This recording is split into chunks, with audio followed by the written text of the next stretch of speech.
Good afternoon, everyone. Thanks for joining us today. This is our Sustainability Policy Advisory Committee meeting with the Real Estate Roundtable, tied to 2 days of events that we've had with our State of the Industry session. So for those of you who might have been tuning in yesterday into some of our other policy committee meetings this morning, SPAC gets to carry the baton over the finish line.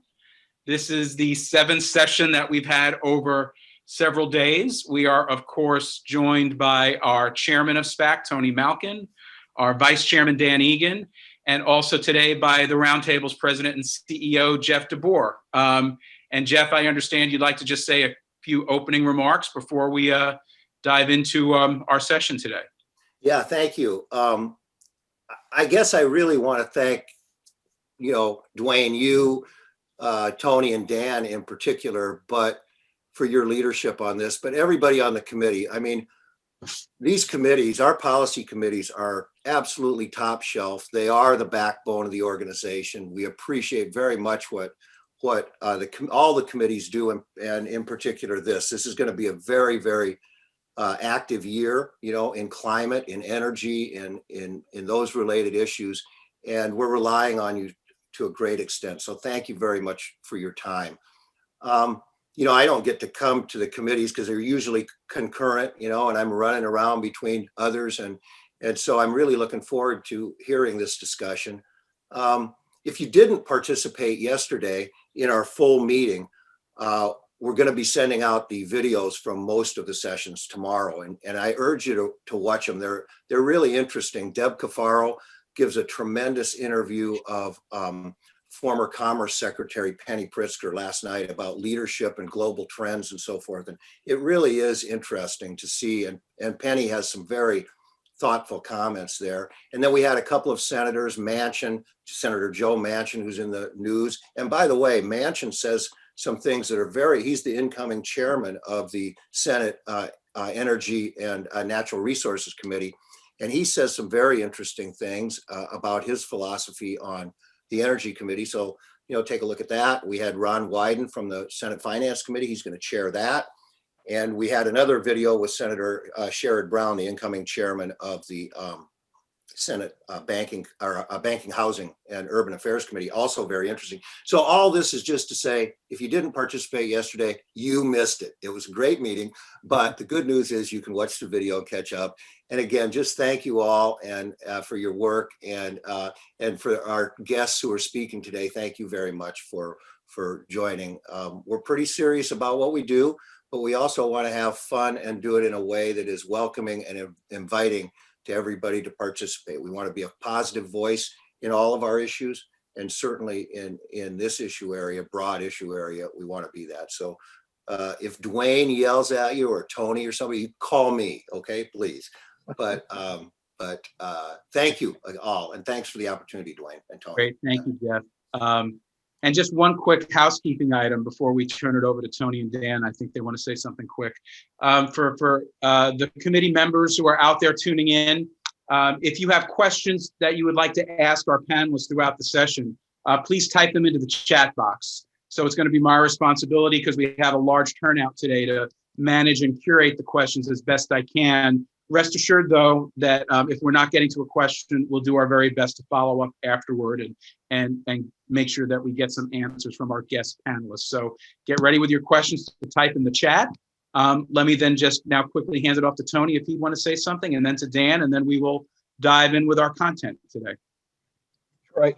Thank you, Dwayne. And again, thank you, Jeff, very much for sitting in, and to our guests. And we have a number of folks. I mean, just so we're clear, if you take a look, there are along with the 15 panelist participants, we have 72 attendees to today's meeting, which is great. And I think that it stands to amplify that great song from Alexander Hamilton, the Aaron Burr song, the room where it happens.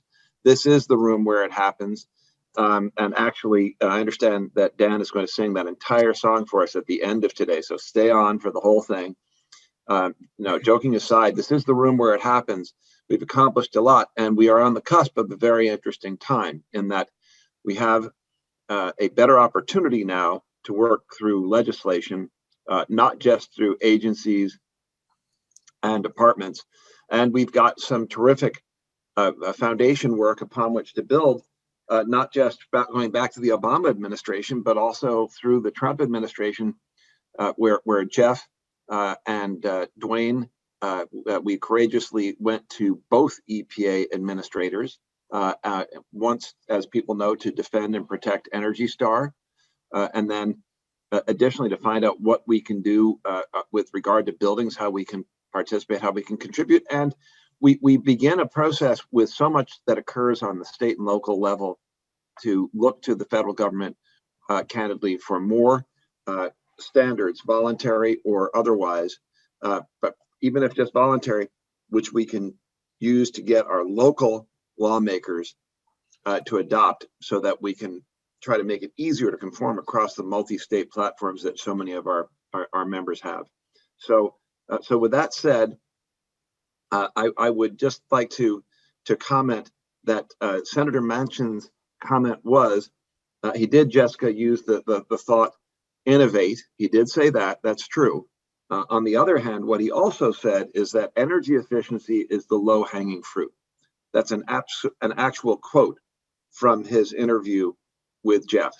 And I think that for that to come out of the person who is the chair of the Energy and Natural Resources Committee of the Senate is really a huge, huge change. It's a shift.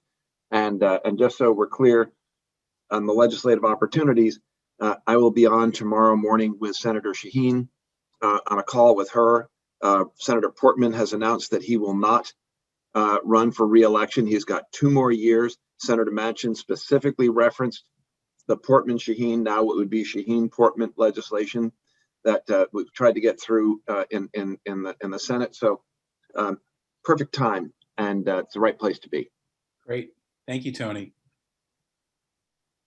Thanks, Tony, and Dwayne and Jeff. Thanks so much for pulling together what I am sure will be a truly fruitful event for all. It's a virtual event, and I think, first of all, I don't think we could ever fit 72 people in a round table in person. So there's some advantage to doing this over Zoom. But I obviously miss the synergies that come along with eye contact and funny faces we could make across the table, and prompt questions and good discussion. So to that end, I really, in an effort to try to preserve that value of this event, I encourage everyone to really make use of the Q&A. Don't be shy. Let's try to make a conversation here, and I want everyone to get the greatest value out of this. So thank you all for your time, and I'll pass it back to you, Dwayne.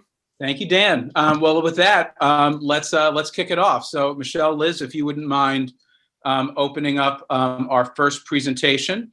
I'll give a brief introduction for Ian Mead and Joelle Michaels. They are not strangers to SPAC. So we'll begin our session with an overview of the Commercial Building Energy Consumption Survey. We're joined by Ian, who is the Assistant Administrator for Energy Analysis at the U.S. Energy Information Agency. That's the nonpartisan data gathering arm of the Department of Energy. And one of the programs that Ian oversees is CBEX, something that we've discussed on a number of our meetings, but suffice it to say again, CBEX is the only federal random sample data set that is captured in the United States regarding federal building characteristics and energy consumption of U.S. commercial real estate. And we're joined by Joelle, who many of you also know. And Joelle has the day-to-day responsibilities for managing all aspects of CBEX, from developing the questionnaire to conducting the actual field survey, to then analyzing and blogging about the data. So with that, let me turn it over to Ian and Joelle. I understand Ian has some opening remarks, and then Joelle's going to take it over with slides. So Ian, the floor is yours. Thank you for joining us. Okay, thank you. The first thing I want to do is thank you for the introduction, and secondly, say good afternoon to everyone. I'm really happy to be able to participate, and glad that we're able to get together, at least virtually. The plan and what I planned on discussing this afternoon is the status of the CBEX Energy Consumption Survey. The basic upshot is the good news is that we have been able, despite all of the social distancing with COVID, to keep the program on track. We actually released our first tranche of CBEX data in 2018, but we do know that there are going to be challenges going forward. So, so what I will do is I will briefly, discuss the program, where we are in the process, what to expect moving forward. And then I will turn it over to Joelle to actually talk about the preliminary results we're seeing with building characteristics. So could you advance the slides, please, or is that me? Yeah, if you could just say advance the slide and then. Okay. Thank you. Okay, so if you could advance 2 slides, please. Liz, there we go. Well, okay, one more. So starting with the program update, I thought it made sense to make a couple of points about the CBEX program. I think this graphic that we typically use represents those points well. CBEX is one of the most complex surveys within the U.S. statistical system. It involves 2 different separate data collections, one from suppliers, one from the buildings themselves. And it typically involves a 5-year effort. The CBEX data that were released on November, efforts in terms of developing them started all the way back in 2017 with frame development, with content design.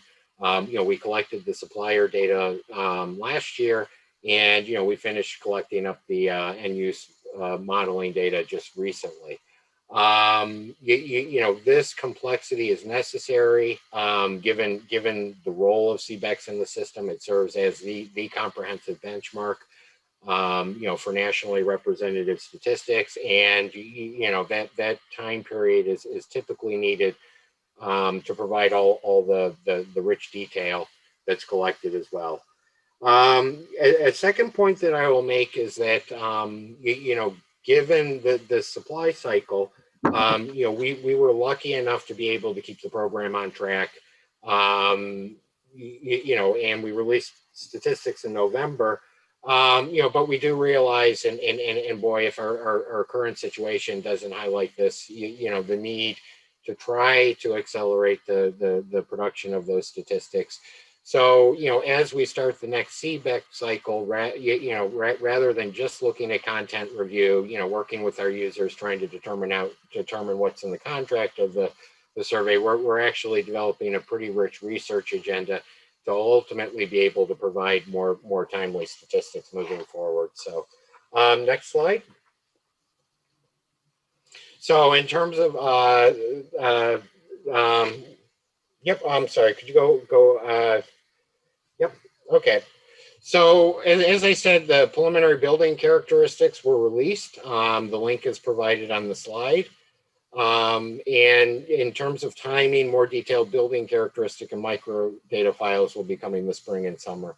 To kind of fill in a little bit more detail on how we were able to keep the program on track, it was the Wednesday before the Monday when we were planning on launching our ESS data collection efforts from suppliers, where I think collectively everyone started realizing that something big was going on and that social distancing was going to be necessary. And so we worked closely with the contractor quickly to identify a solution that didn't require doing that data collection with having a bunch of people sitting in an office in close proximity to each other. So we worked with the contractor. We redesigned the collection efforts in terms of compressing them in a little bit of a later time frame and getting more senior people to collect that information so that they could actually do it remotely. Because when something like COVID happens, of course, your first thought is about the safety of people. And luckily, through those efforts, we were able to keep the program on track in terms of our release schedule. And you know what I mean? So we're wrapping up that. And the energy use data that comes out of the CBEX program will come out in the spring of 2022 after we've had time to process it. So it is worth mentioning, one of the challenges going forward is that this data will be pre-COVID. We know, 2 of the major challenges we face is getting out more timely data and the fact that the benchmark is going to be taken before any adjustments that have been made as you know, we've gone to a more social distancing postured environment.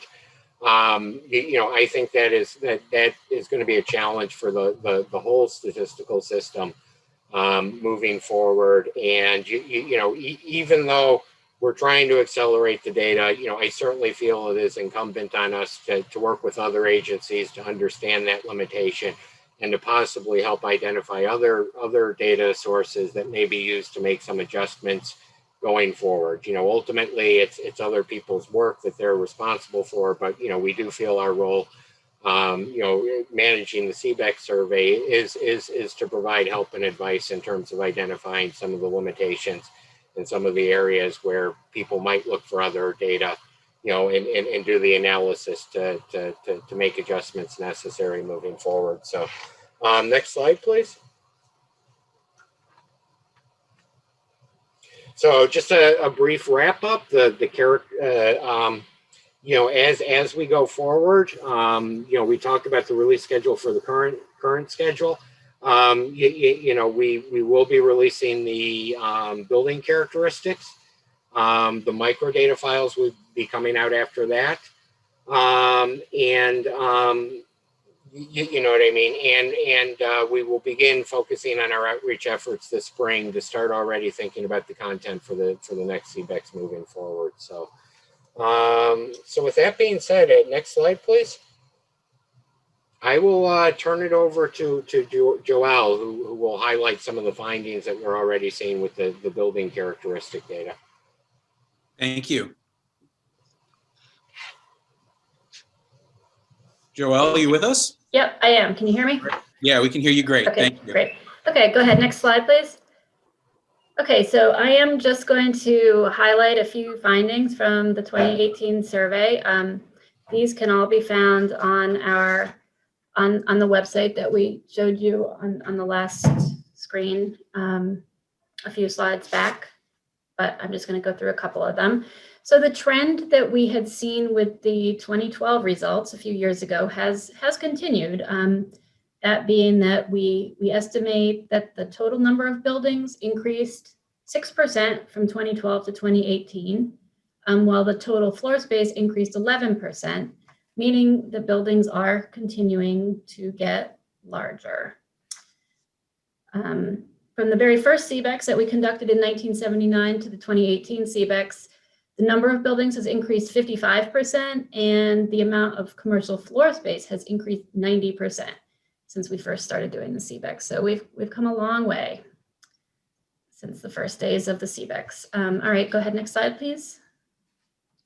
So I realize that most of you here are interested in large buildings, but the data show that the majority of the building stock actually is small buildings. Almost half of all buildings are smaller than 5,000 square feet, which is shown in the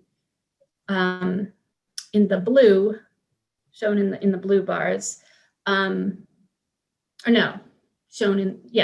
blue bars is the total commercial buildings. But because they're small, they only make up 8% of the total commercial floor space. On the other end of the spectrum, you'll see that the blue bars down at the bottom are very small, meaning that there aren't many buildings, but you see that the gray floor space bars are higher, so they take up a lot more floor space, obviously. They make up buildings that are larger than 100,000 square feet. They account for less than 3% of buildings, but they take up 34% of the floor space. Next slide, please. Okay, so I do want to acknowledge the concern that we've talked about over the years in this group of whether or not we adequately represent large buildings in our sample, and I want to assure you that we do. In the commercial stock, as I said, so less than 1% of buildings are larger than 200,000 square feet, but over a quarter of our sample is made up of buildings that size. Okay, so I want to point out there's a typo in this first bullet here. It should say 2012. So our final 2018 sample size is slightly, it's very similar, but it's slightly smaller than the 2012 sample size. But within that, we have 53% more buildings larger than 200,000 square feet than we did in the 2012 CBEX. We kept a real close tab on those as the data were coming in to make sure that we were doing well in the field to get those large buildings. Okay, next slide. So this just is to show you, I want to show you the diversity of the building types in our survey. And so what we're showing here on the left is the percent of buildings, by activity. And then on the right, we have the percent of floor space by activity.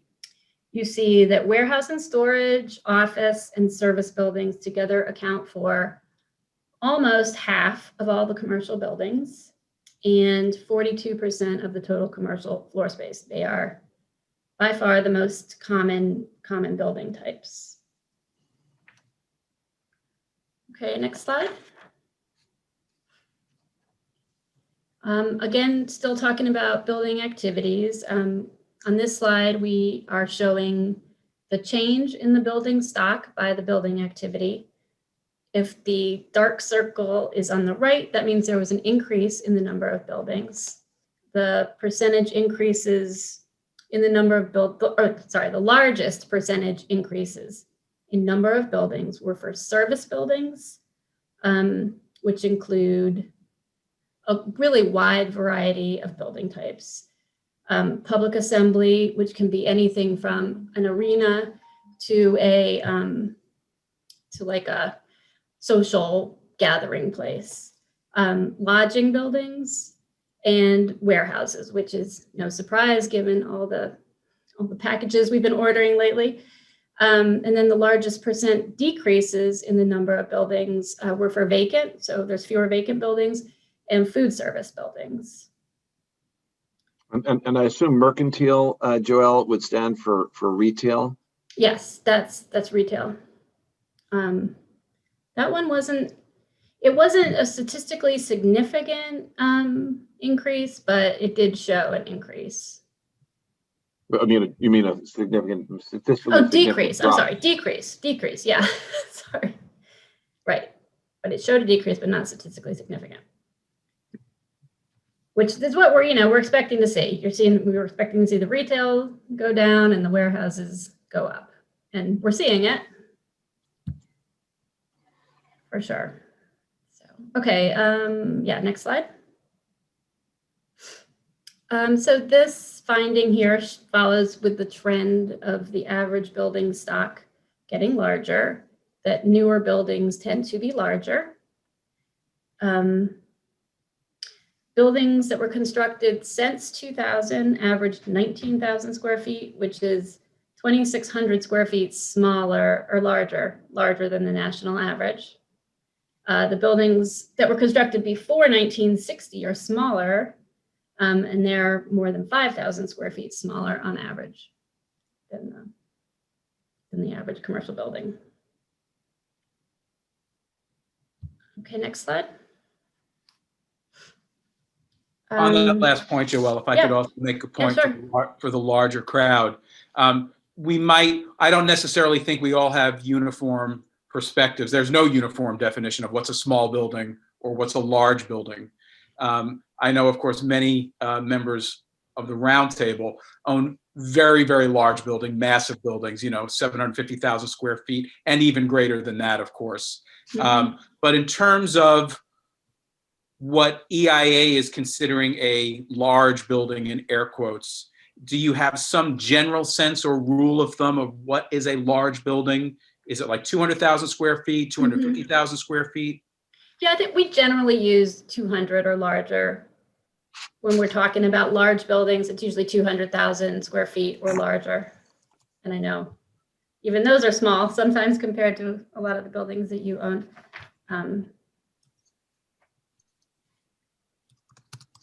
Yeah. Okay, so this is the last slide I have to show. This shows that the largest buildings are in the Middle Atlantic Census Division. This is not surprising. That's the Census Division that includes New York City. The average size in that Census Division is 23,900 square feet, so almost 24,000 square feet. And that is 46% larger than the average for all US buildings. Buildings are smallest on average in the West North Central Division. That's the one that includes North Dakota, South Dakota, North Nebraska, Kansas, Minnesota, Iowa, and Missouri. And where we are, the South Atlantic is the only other census division where the average building size is larger than the national average at 17,500 square feet. So that's all I have to show you. If you want to look more, as I said, these are on our website, and there's a few other findings there as well. We have a few questions coming from the audience. Okay. Someone, again, this is not necessarily directed toward EIA, but we can help answer the question, and Joel and Ian can certainly chime in here. But they wanted, again, to get a sense and an understanding of one of the reasons we care about CBEX is its relationship to EPA's Energy Star scoring methods. We have some of our EPA folks that are thankfully attending today, but they don't have the opportunity to speak. So I'll just kick off a little bit of that conversation, and I know that Tony and Dan and our EIA guests can certainly chime in here from their own perspectives. So to refresh everyone's recollection, one of the reasons we've cared so much about CBEX from a policy perspective is that, again, this is the only random sample national data set of the stock of US commercial buildings that takes a snapshot of buildings in terms of how old they are, how many there are, where they're located, how large they are, and how much energy they use. So what we've received thus far from EIA is the most recent release of the building characteristic data, not the energy consumption data, just the general characteristic data that Joel kind of walked us through and gave us some senses that, the size of buildings, for example, is outpacing the number of buildings. If you delve into the data further, according to the link, there's also some really interesting information on the vintage of the data, how old buildings are in the United States. Not surprisingly, right? The vast majority of the stock of US buildings is 15 years or older in the United States. So that's all really interesting information. We use it for a variety of purposes, but the rubber hits the road with Energy Star scores for the next release of data that the EIA folks are working on right now, the energy consumption data.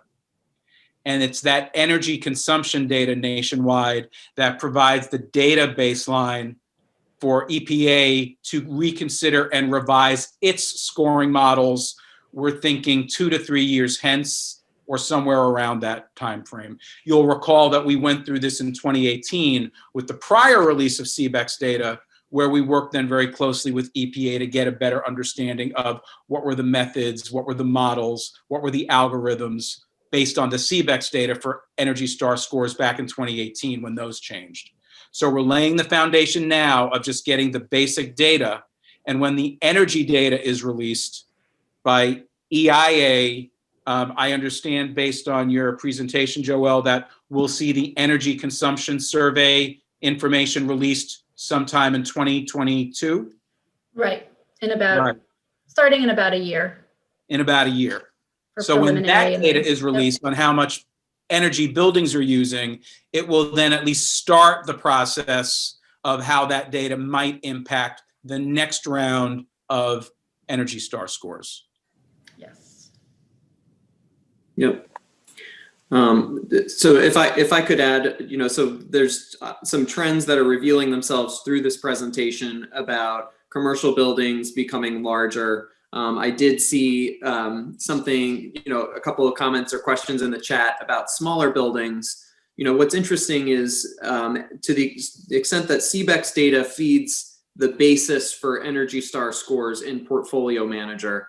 In many jurisdictions, it's the larger buildings that are called upon to comply with climate legislation, whether that's benchmarking or carbon emissions laws, as we're seeing. And so I think I'm pleased that the sampling towards larger buildings is, tilting in that direction with this most recent CBEX, because the larger buildings are those that will be weighed against one another in Energy Star from a legal perspective in these local jurisdictions. And so while the number of buildings, if based on the building stock, there are many more small buildings than there are larger buildings, the typical, per square foot, the typical commercial employee dweller is in a larger building overall. So, we're seeing a shift in that direction. So I think that the sampling is important for climate legislation, because the larger buildings are what are being subjected first to these requirements. And more frequently, portfolio manager is the compliance mechanism being adopted locally to comply with these laws. Right. I have another question here. They were asking, Ian or Joelle, could you explain a little bit more what the energy supplier survey is and how the energy supplier survey interacts with the data that many of our members as building owners would have provided as part of the field data when you all went out into the field and collected information from building owners? Sure. Yeah, I can answer that. So when we go to the buildings, this time we asked the building, if the building owners, managers, whoever was answering the survey, were able to provide their annual energy data. We collected that from them, but we asked them only for a total annual figure. We used to ask them to pull up monthly bills and provide it to us monthly. This time we put that burden into the hands of the energy suppliers to take a little burden off the building respondents. So we went to the energy supplier for all buildings that used energy. Every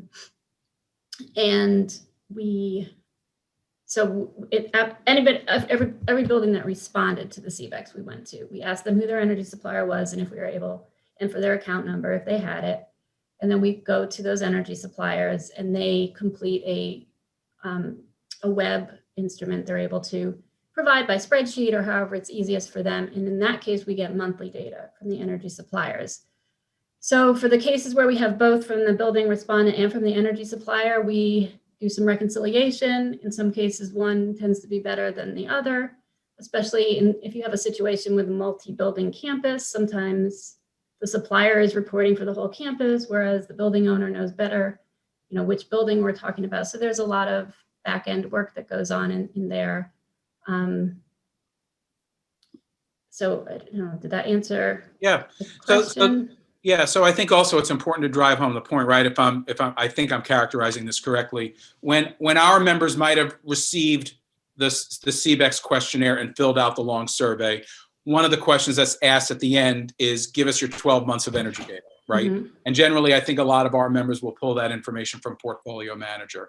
So you all ask that as part of the basic field collection, but then as part of the energy supplier survey, that's then all double checked or?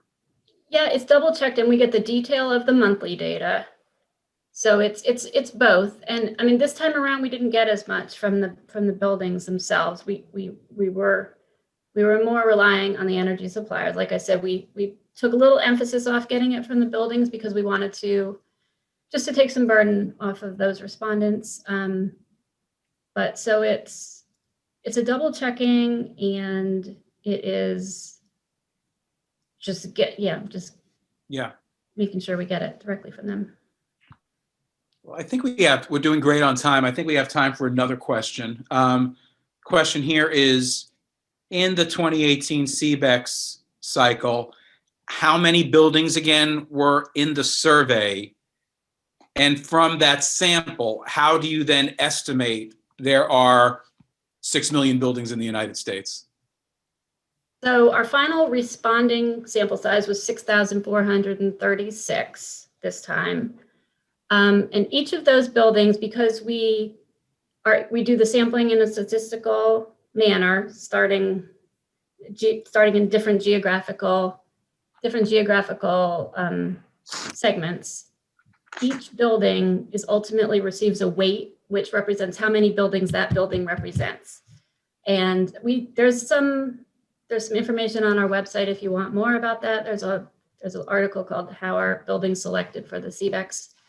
But that's, so each of those 6,436 buildings has a number next to it that says this building represents 8 others like it, or this building represents 100 buildings like it, and then you add those up, and that gets you to the, the 5.8 million or 6.1, however many ultimate buildings we estimate there are in the population. And are your models like available? If you were to say this building counts for 8 buildings, like how there's some statistical analysis that explains how you multiply up?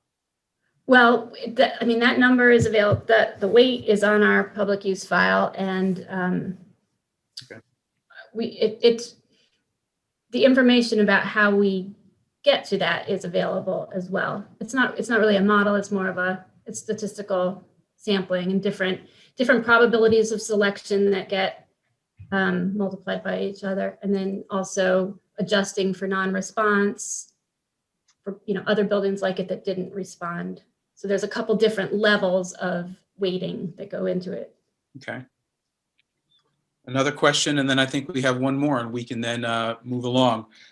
Could you explain real quick or give an overview of how you coordinated with EPA in its last round of Energy Star scores? Could you give a little bit of the interaction that you all had with the Energy Star team from your perspective, of course? So on the back end, we don't really, we talk with them if they have questions about the data, but I mean, the construction of the models is really up to EPA. On the front end, we coordinate very closely with them when they have certain questions that they would like added to help them refine their models that might, for example, this time around, we added, for food service buildings, we had a question about whether there's a drive-through window, something that sort of gets the intensity of use of a building, is sort of a proxy for whether it's a very intensely used. And we added that for based on conversations with them. We added a question about the number of ATMs in a bank. I believe that was based on our conversations with them. So it's really more front-end work rather than back-end work. I mean, that's their area of expertise rather than ours. So okay. Well, I think I just have one final comment, again, to give a sense of how RER has used EIA's data, for our own policy advocacy work. Jessica asked the question about whether this, means climate legislation or benchmarking legislation should focus more on larger or smaller buildings, given the number of buildings in the U.S. I think Dan kind of answered that question. Another area where it's really heavily used by us at RER is the age of buildings. There's this ongoing, and there will continue to be a focus on Capitol Hill on voluntary codes and voluntary standards. But as we know, building codes mostly pertain to new construction or major rehabilitation of older buildings. And based on EIA data, we take to the Hill all the time. We know that new construction and keeping new standards for energy efficient construction is important, but the big bang for the buck that you get for energy policy and climate policy is helping older buildings become more energy efficient just by virtue of the vast number of older buildings in the US. And it's the EIA's data that we rely on for that.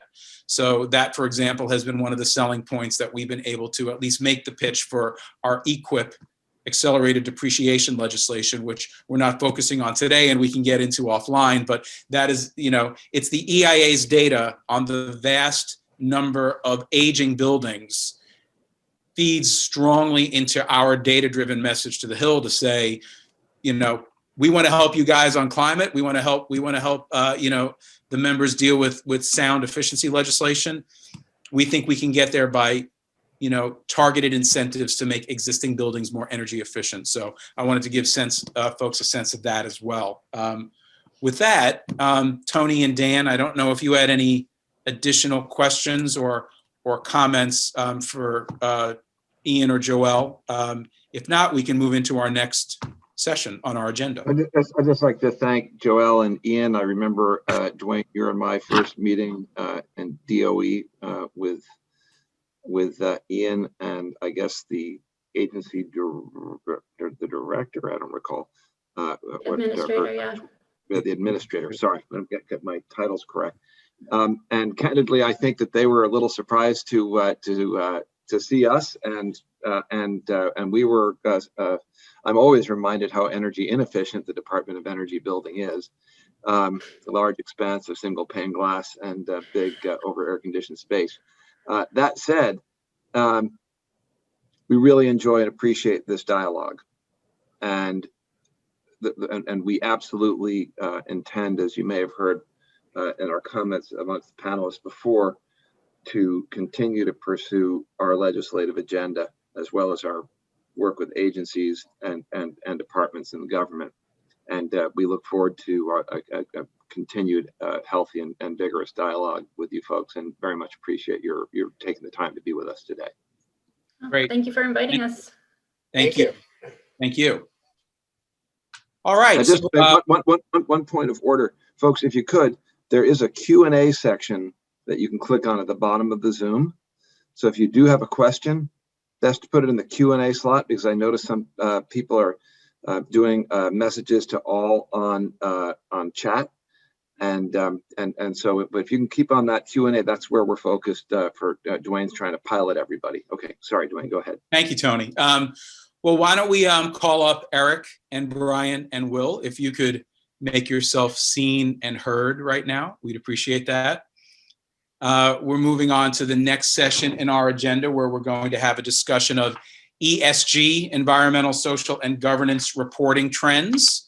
We are thrilled to have with us Eric Hespenheide, who is the chair of the board of directors for GRI, one of the leading NGOs that has developed standards for corporate sustainability reporting that are used across the globe. Eric, thank you for joining us. Eric was the global leader of Deloitte's sustainability group and a prior chair of the sustainability task force for the American Institute of CPAs. So every trade association in town has a sustainability group, just like SPAC. So Eric headed it up for the CPAs. Thank you for that. And I know Jennifer Leitch from CBRE is out there. CBRE's VP for Corporate Responsibility. Jennifer, thank you for connecting me with Eric and helping arrange him to come here today. So we really appreciate that connection. And also for our discussion on ESG reporting trends, we'll be joined by some folks who I know a number of you are familiar with from SASB, the Sustainability Accounting Standards Board. We're welcoming Brian Esterly back to SPAC. Hi, Brian. Good to see you again.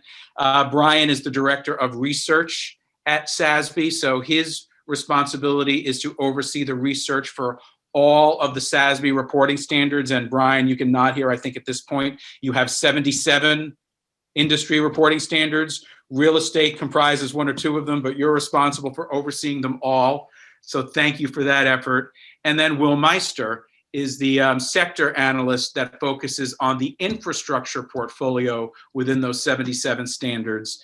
And then within the infrastructure portfolio are the real estate standards. So he also is the only person on the call who can be called Mr. Meister, which is, and he's probably the only other person on the call who was an accountant at Google at some point. So we're thrilled to have the three of you join us today. So I think the way that we'll kick this session off a little bit is, Eric will have some brief opening remarks.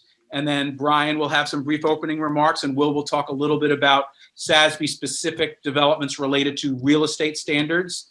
And then we'll continue the dialogue. And I'm keeping track here. We're doing great with time. We've built in a buffer, but we'll plan on having this session go until about 4:20, 4:25 or so before we go into our next session. So with that, Eric, the floor is yours. Thank you for joining us today. Well, thank you very much for inviting me. I trust you can hear me okay. Good. So as was mentioned, I currently chair the GRI, which was formerly known as the Global Reporting Initiative. Hopefully, I've looked at the list of the attendees, and a very large number of the people on the line are reporters for GRI, as well as for SASB, and we appreciate that. I think for purposes of today, we'll not go through a tutorial on what GRI is, or perhaps not what SASB is.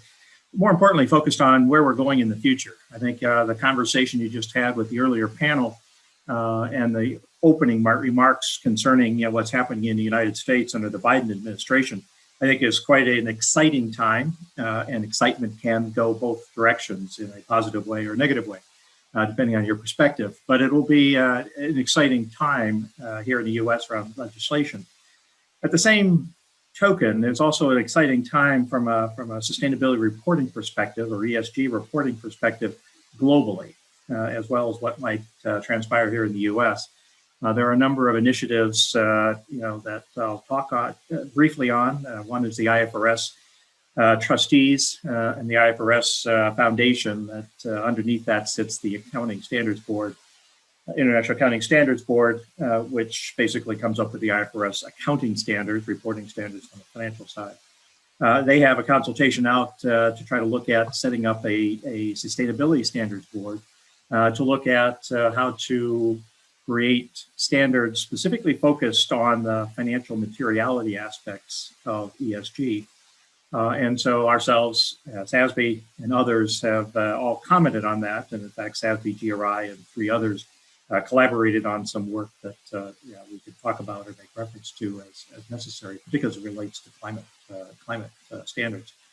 The other one, of course, is the European Union and the EC's looking at the non-financial reporting directive that's been there for several years now, but really looking at as the EU tries to effectualize their $2 trillion green initiative.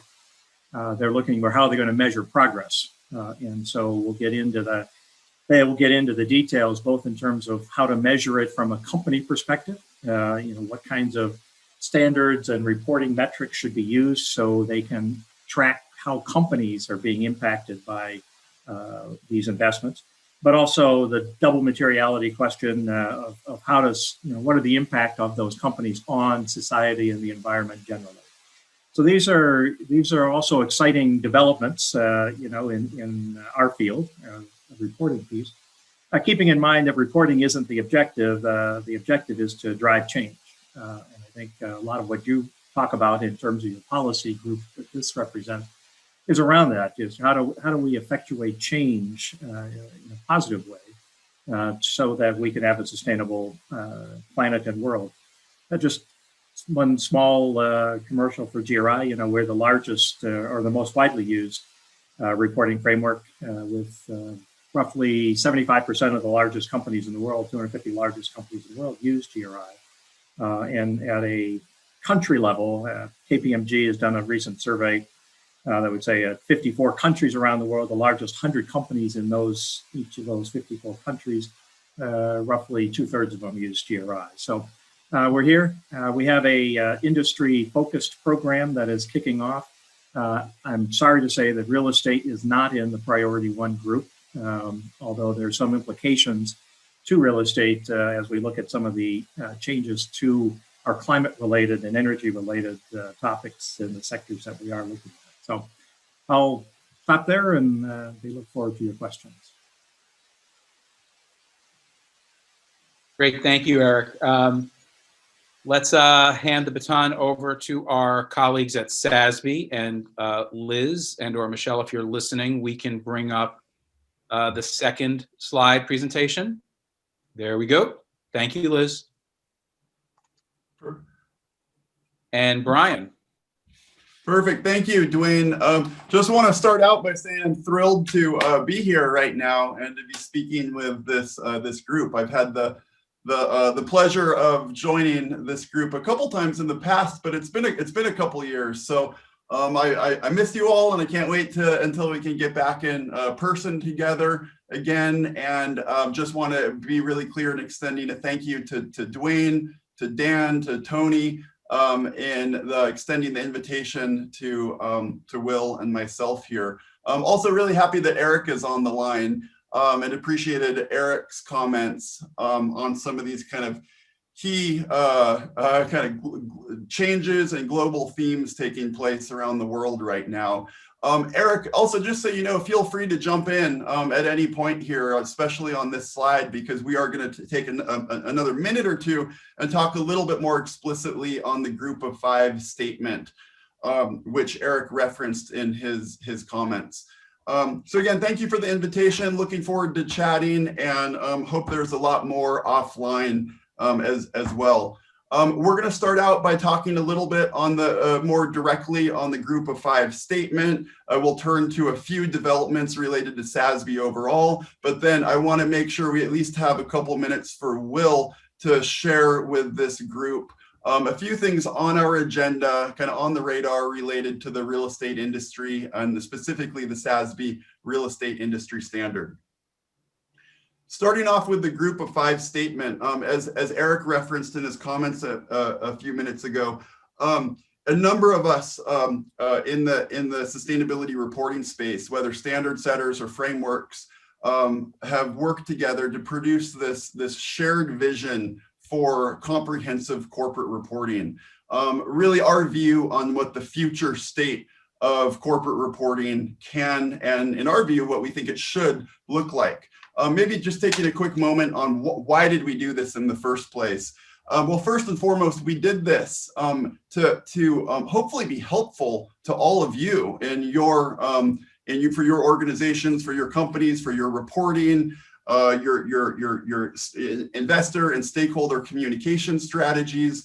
It's no surprise that there have been concerns or sometimes criticism of this space among industries related to alphabet soup and confusion and so forth. So we really wanted to come together as kind of a leading group of standard setters and frameworks to really just sketch out this vision around the future state of corporate reporting. Secondly, I would also say that in light of the themes that Eric just referenced a moment ago around just how quickly the space is growing, we have regulators and policymakers around the world, and now back again here in the US, increasingly asking us, asking GRI, asking the other leading groups, really what they should do, what our view is, how these different pieces can fit together to meet whatever regulatory or objectives or public policy objectives policymakers may have in their jurisdictions. So we wanted to put together some, a very coherent public vision that could be helpful for jurisdictions around the world, depending on wherever they are and whatever their specific objectives are around sustainability. So let's dive into this vision just a little bit more directly for a moment here.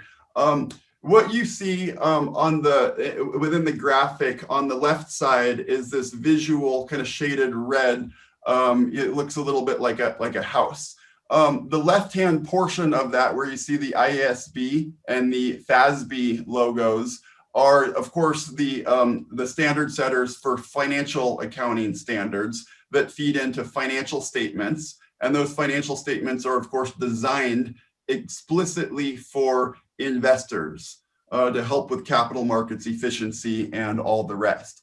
So no debate there, nothing new there. But then let's jump over to that right-hand side of the house where you see the SASB and the CDSB logo. This is where we would put the standard setters or the frameworks that are producing sustainability standards or sustainability frameworks that are designed, again, and similar to FASB and the IASB, explicitly for investors and to help advance the capital markets efficiency and understanding around corporate sustainability performance. We do this by focusing on the concept of financial materiality, or the types of sustainability issues that are connected to enterprise value creation.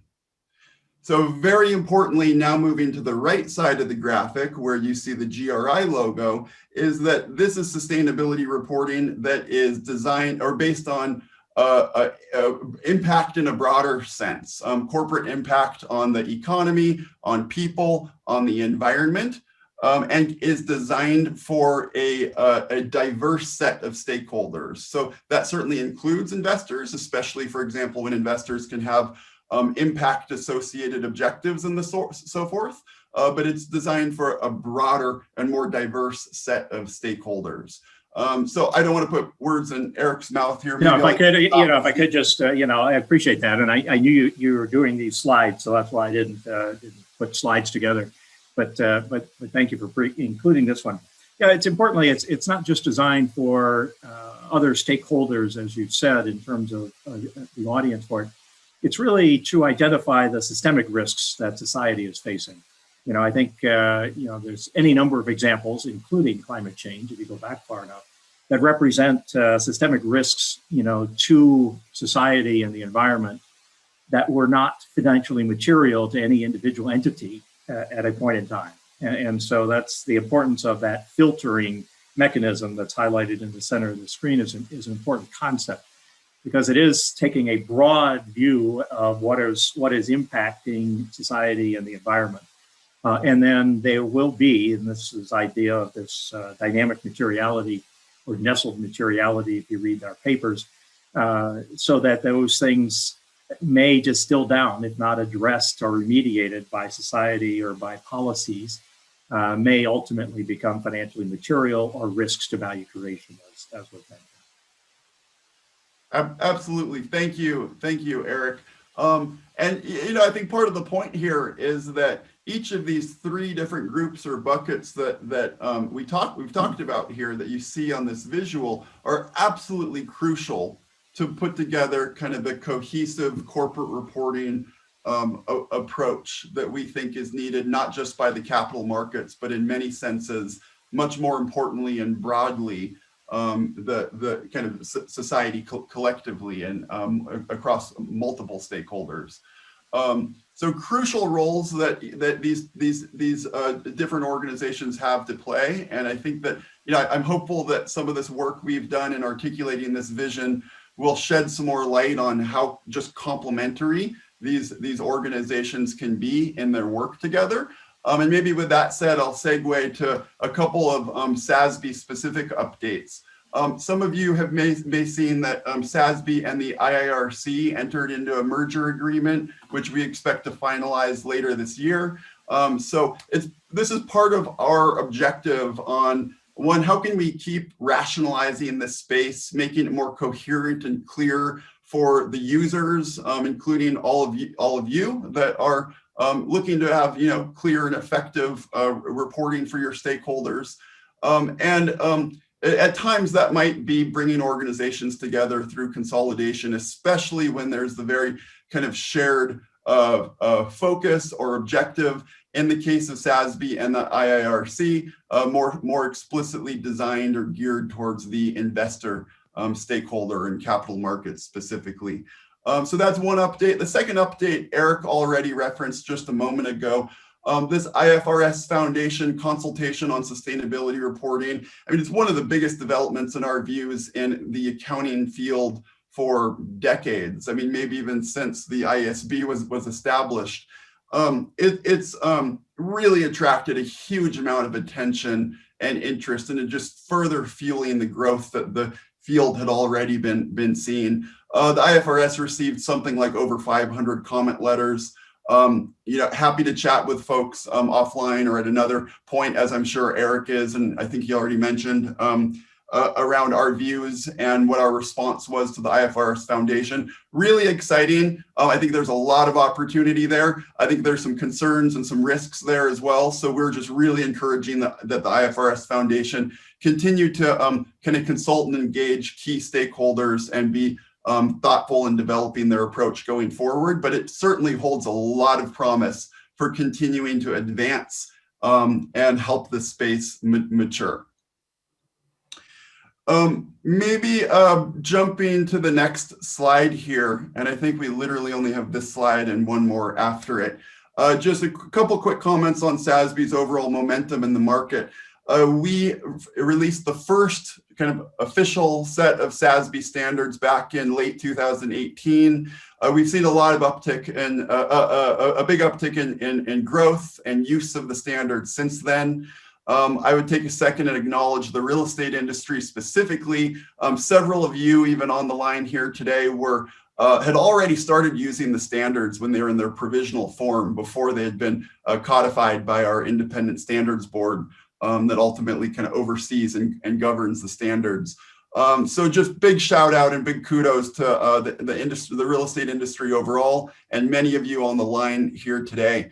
A couple numbers here. I won't bore you, with them. You can read them yourselves. Kind of point being that, again, just a lot of growth, even from 2019 to 2020, even in the midst of the pandemic and all the rest, we saw about 300% plus growth in the number of companies that have implemented the SASB standards for their investor reporting.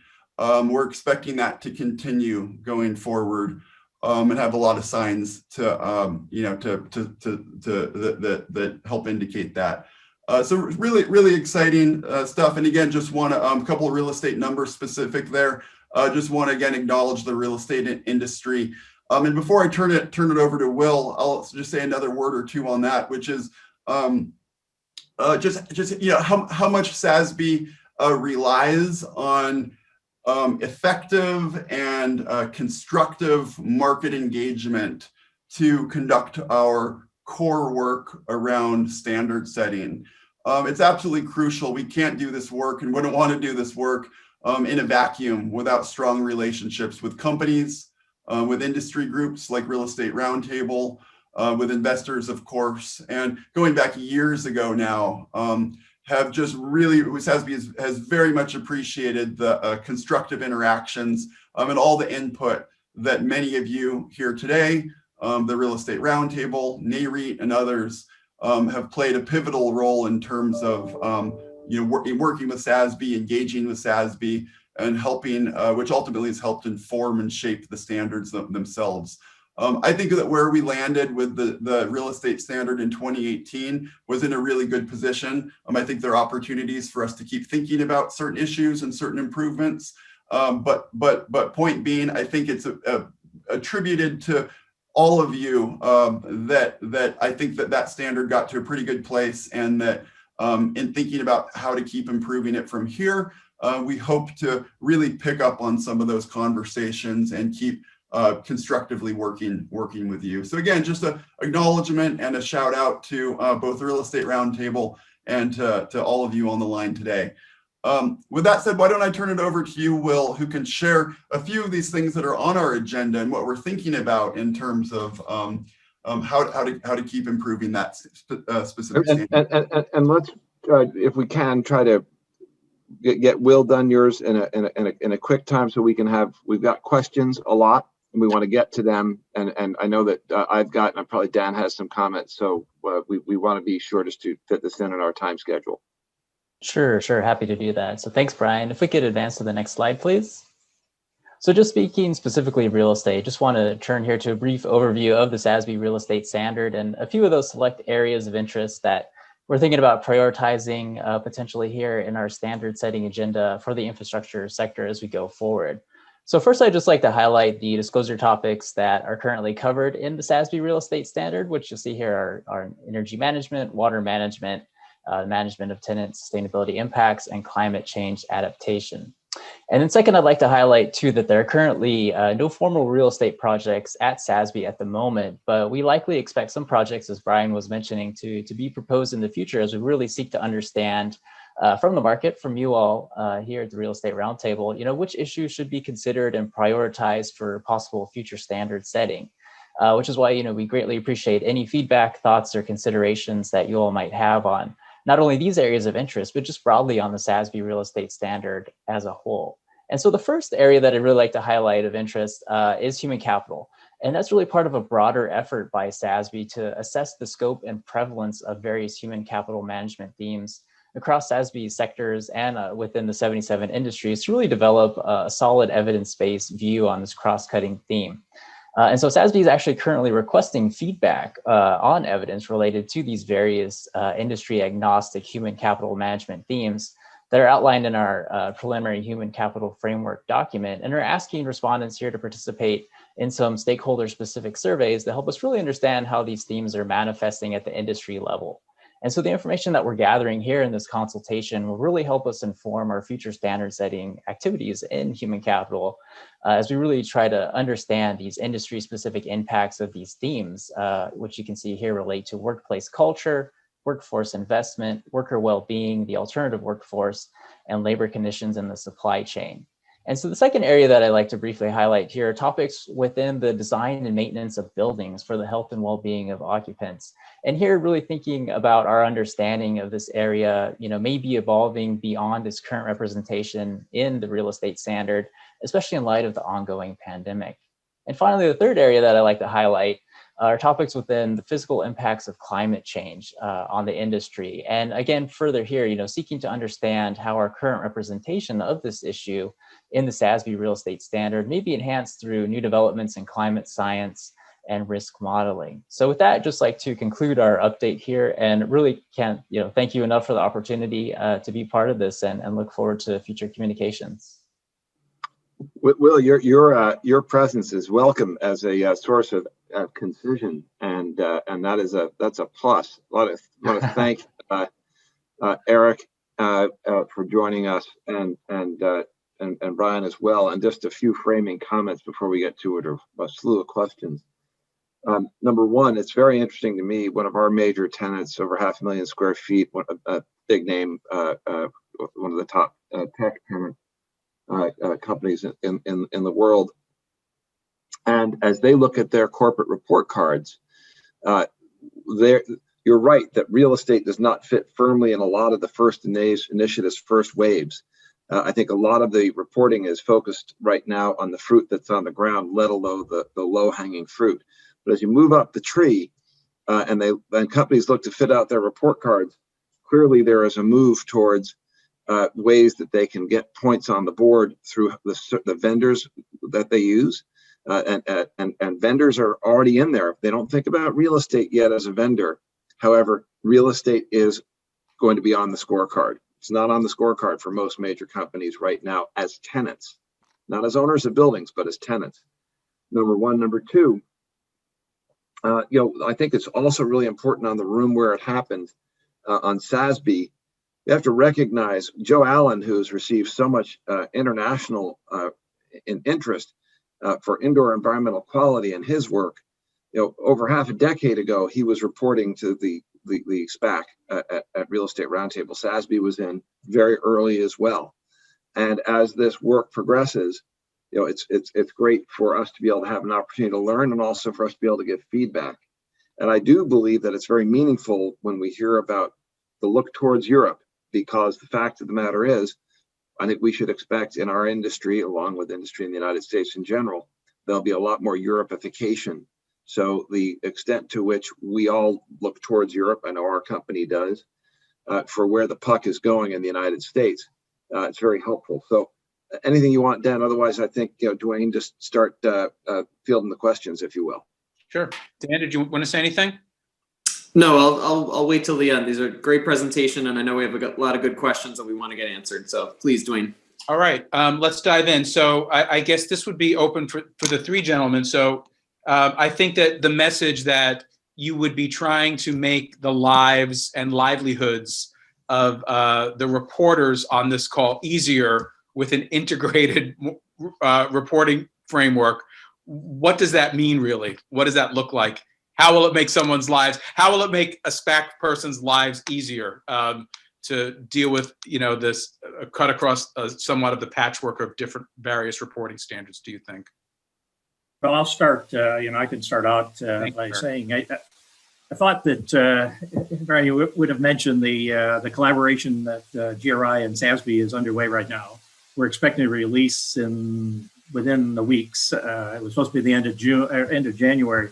A collaboration document that really explains, what GRI is, what SASB is, but more importantly, how companies use both frameworks and standards to communicate to all their stakeholders, whether they're the investor focused or the providers of financial capital, or broader stakeholders, civil society, labor, and others, along with some, I'll call them case studies from 5 companies, as well as descriptions from those companies as to how they make sense out of all this as to trying to, cut through this noise or this perception that there is all this confusion and competition and whatnot. So look for that document. It should be coming out soon. And then following that, we're also in discussions between GRI and SASB around, trying to address, the potential for confusion going forward by, potentially looking at some joint standard setting activities. So SASB has a well thought through due process for how they develop their standards. GRI has a due process protocol for how we develop our standards. And the concept is, can we work on the front end so that as we take on a topic, pick a topic, we're keenly interested in biodiversity at the moment, but pick a topic and agree on definitions of terms, to agree on sources of information, and ultimately, hopefully, agree on a standard set of metrics that can be used to illuminate the financial impacts to the company, as well as the company's impacts on society generally. Thank you. Really nothing to add other than saying that, calling back to Eric's earlier comments as well, that the conversation should really be focused on performance, right? And there's been a lot of conversation on reporting and standards and frameworks, and getting that figured out, getting that settled to enable more time spent on performance is what we all want. Right. Yeah, we talk about performance. Let's be really clear. European budget, the major initiative, which you guys just mentioned, the 2 trillion euros, I think is the number, 400 billion euros to energy efficiency in existing buildings. Not yet determined how it will be allocated, but that's already on the agenda in Europe as part of this, as part of this piece. The fact that we haven't focused on it in the United States, I think we're going to see a big change over the next 2 years. Thank you. Another question here. So this is directed to Brian and Will. If a company is reporting some but not all of the SASB metrics, can they be recognized as a SASB reporter?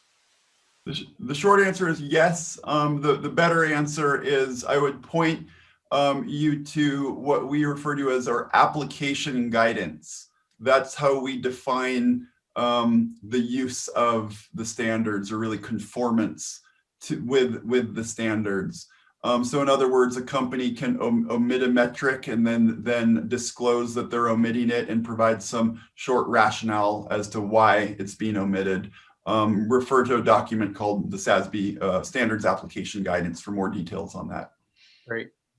And a follow-up to that question. If a company informs SASB is reporting using its guidelines, is there a process to confirm that it's true? That's not SASB's role. That's not how we've defined our role in the market. We've defined our role as an independent standard setter, but not one of reviewing or assuring or confirming conformance with the standards. We would really encourage companies to look to their accounting firms, look to consultants and so forth that can help with those kinds of matters. We're happy to respond to inquiries around the use of the standards, technical inquiries and questions and so forth, and try to be helpful. But then we stay within the role of an independent standard setter in that regard. Great. If I could just comment on that, also similar from a GRI's perspective, clearly. Please. On we're not grading or reviewing all these reports that purportedly follow the GRI guidelines. But importantly, and it's also true of SASB, is that our standards are explicitly designed to facilitate third-party assurance in a useful way, which I can't say necessarily was the same when we had the guidelines, the G4, G3, for those who remember those. But from a standard standpoint now, part of the design of our standards, and the same is true for SASB, is that it has to represent suitable criteria, to use the accountant's lingo or the auditor's lingo, so that it can in fact be assured and verified in some meaningful and useful way. Great. Really good point. Thanks, Eric. Well, I have 2 takeaways from this conversation that I have to stay up to date on to report back to SPAC members, and you 3 gentlemen probably will be hearing from me. One is to make sure when we see this collaboration document that Eric had mentioned initially, that we get it out to SPAC members. And then secondly, the point that Will had made, that at least with regard to SASB's specific real estate standard, to make sure that we are keeping a lookout for how the real estate specific standard might be changed or amended in the coming months, whatever it might be, to get to issues such as human capital disclosures and healthy building issues. So, we look forward to continuing the dialogue with your groups on those fronts. My phone has been ringing off the hook recently on ESG reporting issues on a variety of matters. So, we look forward to staying in touch with you all here. Very much. Fantastic. Well, good. Thank you very much. Yeah, I think that it's really, really important for everyone to recognize what we all know, which is that, and I see Charlotte, an alumna vice chair, way to go, will share with us on IMT. But I think it's really interesting to note that while we have been in COVID lockdown, ESG people have been at home thinking up ways in which we should report. And the reality is that this is ongoing. It is an area which is very much in flux. Things which were under consideration just 3 months ago now have, Larry Fink's letter, which just came out, people are making very specific moves. It is a dynamic space, and it's not just for public companies. If you raise capital from any source, if you borrow money, you should expect that you will have to report. And so this is an area. Again, Eric, nice to meet you for the first time. Will, thanks for joining for the first time. Brian, good to see you again. And we'll look forward to maintaining a dialogue on this as we go forward. Great. Thank you. Sorry, if I could just add one more comment. SASB and GRI, despite the rapid dissemination of information and everything seems to be happening very quickly, I think both organizations have a very sound governance over soliciting feedback from stakeholders and considering changes to frameworks. There are so many opportunities for roundtable members to participate in that feedback. And the roundtable also serves as a conduit to members with links to surveys, with opportunities to participate in meetings. And so really encourage everybody to participate and provide feedback. We come from many different corners of the industry and have many different concerns about this. We will provide you with the tools to have access to those opportunities. So please step up and make your voice known. Thank you, Dan. I appreciate that. And as usual, I will have a follow-up email after this session that will include some of the links to surveys that Dan was mentioning for continued participation, and not just simply us as a cohesive group, but I know a lot of you also want to weigh in, in an informal matter. These are not like formal comment letters or anything that are written. So we view that as very much as our role to be a conduit of that information for you. So we are up to now the last session in our agenda. This will take us through to 5 o'clock. We built in a buffer of time because we know this is another topic that is very much on the minds of folks, and we are going to continue the discussion that we have had on our recent SPAC monthly calls with regard to this whole issue of what role might a national standard play with regard to this onslaught and this inundation that we're seeing at the state and local level for laws and regulations that we are calling here building performance standards, BPS. And we are thrilled to have with us guests from the Institute of Market Transformation, IMT. Again, IMT is certainly a known quantity to many of us. And certainly one of our speakers needs no introduction, but Charlotte Matthews. It's great to see you as always. Charlotte is currently the Director of Sustainability for Sidewalk Labs and the Secretary of the Board for the IMT, and of course, a former SPAC Vice Chair. Many of you will know Charlotte, of course, from her tenure at Related, where she led all things at Related on green building and green infrastructure, including the truly landmark development of the Hudson Yards microgrid and the massive cogen plant there. So Charlotte, it is great to have you back, particularly now wearing your hat as Secretary of the Board for IMT. To lead us in the discussion, on the model BPS that IMT is working on. We're also joined by Cliff Majersic. Many of us also know Cliff. I've worked and known Cliff now for a number of years. We are always crossing paths on Capitol Hill or in the administration on a variety of fronts. Cliff, of course, is regularly sought out by city and state leaders across the country with advising them on their energy efficiency programs and laws. He's currently IMT's senior advisor. Look forward to hearing the discussion from Cliff. And also joining in the conversation today from IMT will be Julie Hughes, who is the managing director of programs at IMT and has also had a leading role in developing the model building performance standard ordinance we're going to talk about. So with that, Cliff, I think you are kicking off the discussion. So thanks for joining us. Oh, no, I think Charlotte is. I apologize. Charlotte, Dwayne, real quick, could you turn on my video? I apologize. So Charlotte, take it away, please. Thank you. Although I'm hearing Cliff can't turn his video on. Can you turn my video on, please? Okay. Well, why don't we start and let's get Okay, Liz absolutely. and Dwayne. Let's see if we need to enable or permit. Oh, there it is. Well, hello, all of you out there. I can't see you, but I know you're there. As mentioned, Tony thought it'd be fun to bring back an alumni to introduce IMT. I have been on the board for 10 years. And in that respect, I think it's important for you to know who IMT is as you think about how to engage in this model building performance standard ordinance. So let me at least give the perspective of the board. IMT stands for the Institute for Market Transformation. It is based in the idea of using market forces to accelerate demand for high performance buildings, your buildings out there. And our board reflects that, reflects the idea of using policy and market forces, making sure that those two things are bridging.